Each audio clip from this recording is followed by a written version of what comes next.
कौन है छठी मैया? छठी मैया की पूजा की शुरुआत कैसे हुआ?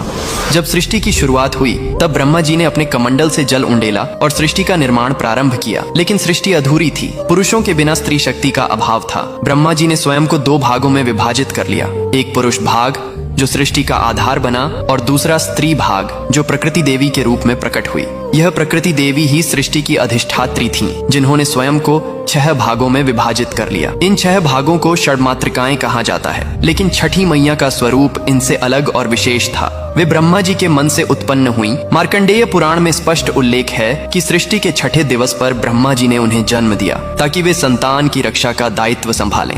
ब्रह्मा जी के मन से उत्पन्न हुई, इसलिए मानस पुत्री कहलाती हैं। ब्रह्म वैवर्त पुराण में बताया गया है, जहाँ छठी मैया को सूर्य देव की बहन बताया गया है। सूर्य देव ने अपनी बहनों की रक्षा के लिए छठी मैया को विशेष शक्ति प्रदान की। कथा के अनुसार जब सूर्य देव अपने रथ पर सवार होकर आकाश में विचरण कर रहे थे तो राक्षसों ने देवलोक के बच्चों को नुकसान पहुंचाना शुरू कर दिया। सूर्य देव ने अपनी छोटी बहन षष्ठी देवी को बुलाया और कहा, हे बहन, तुम्हें संतान की रक्षा का भार संभालना होगा। मेरी किरणों से शक्ति लो और पिशाचों का संहार करो। छठी मैया ने तपस्या की। वे सूर्य की किरणों के नीचे खड़ी रहीं, जल अभिषेक किया और ठेकुआ गुड़ गेहूं का प्रसाद चढ़ाया।